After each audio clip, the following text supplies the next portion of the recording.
Λοιπόν, καλησπέρα σε όλα τα τσακαλιά. Έτσι, λοιπόν, όπως είδατε και από το βίντεο θα σας δείξω tutorial πώς να βάλετε το soundpack που έχουν οι YouTubers το διαφορετικό στο GTA Online. Όχι στο GTA Online, στο GTA 5M, 5MRP. Έτσι, λοιπόν. Το πρώτο βήμα είναι που πρέπει να κάνετε είναι να κατεβάσετε αυτό εδώ το Resident, έτσι. Πρέπει να το κατεβάσετε αυτό. Το δεύτερο βήμα είναι αυτό εδώ το link, θα το έχω κάτω στο description. Το δεύτερο βήμα είναι λοιπόν να ανοίξετε αυτός ο υπολογιστής. Αυτοί που έχετε Steam θα σας δείξω τώρα το tutorial πώς να βρείτε το GTA, εκεί που το αποθηκεύετε και άμα το έχετε αγοράσει από Steam ή από Eneba, ξέρω εγώ, ή από Steam. Λοιπόν, πάτε αυτός ο υπολογιστής, πατάτε εκεί πέρα που έχετε το Steam. Εγώ το έχω βάλει στο C, έτσι, αρχαία εφαρμογών H86, βρίσκεται το Steam, πατάτε Stream Apps και εδώ πέρα Common, και εδώ πέρα θα σας έχει το GTA 5.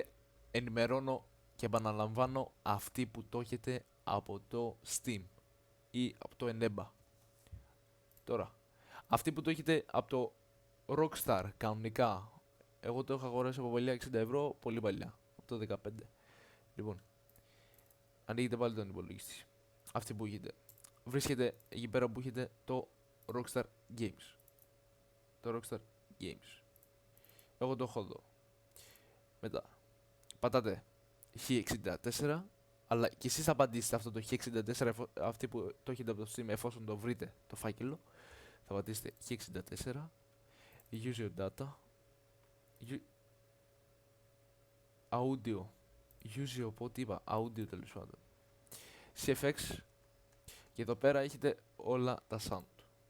Εφόσον έχετε κατεβάσει αυτήν εδώ την εφαρμογή, πατάτε πάνω, πατάτε εδώ πέρα, το ανοίγετε, πατάτε Ctrl C, εφόσον το έχετε κάνει, Ctrl C.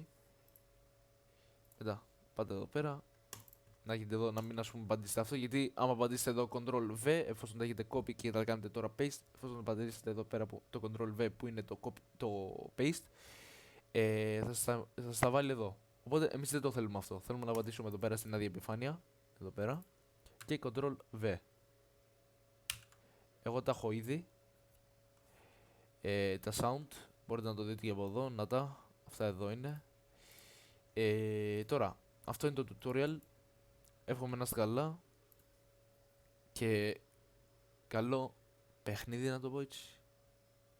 Θα είναι ωραίο. Αλλά πρώτα απ' όλα, πριν κάνετε όλα αυτά, πρέπει να έχετε κλειστό Steam, όχι Steam, 5M, GTA, κλειστά όλα καλού κακού, μην γίνει καμία μαλαγιούλα και είχαμε. Λοιπόν, αυτά, δεν έχω να πω κάτι άλλο, τα λέμε μάγες. Τσάου, φιλάκια.